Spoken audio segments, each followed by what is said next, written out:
दिल्ली विधानसभा चुनाव का ऐलान हो गया है। इसके साथ ही आचार संहिता लागू हो गई है। दिल्ली में विधानसभा चुनाव के बीच में ही देश का बजट भी पेश होगा। ऐसे में चुनाव आयोग की तरफ से सरकार को पत्र लिखकर कहा गया है कि बजट में दिल्ली केंद्रित किसी भी योजना का ऐलान नहीं किया जाए। तो कब होगा दिल्ली में विधानसभा का चुनाव और कब आएंगे नतीजे, देखिए इस रिपोर्ट में।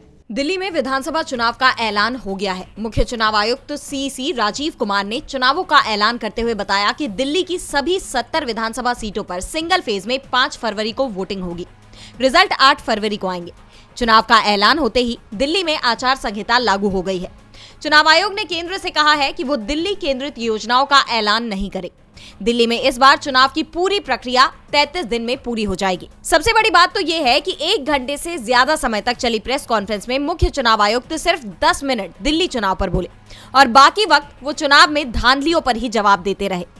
खासतौर पर ईवीएम, वोटर लिस्ट में गड़बड़ी, अल्पसंख्यकों के वोटर्स का लिस्ट में से नाम हटाने के आरोपों का ही जवाब चुनाव आयुक्त अपनी प्रेस कॉन्फ्रेंस में देते दिखाई दिए।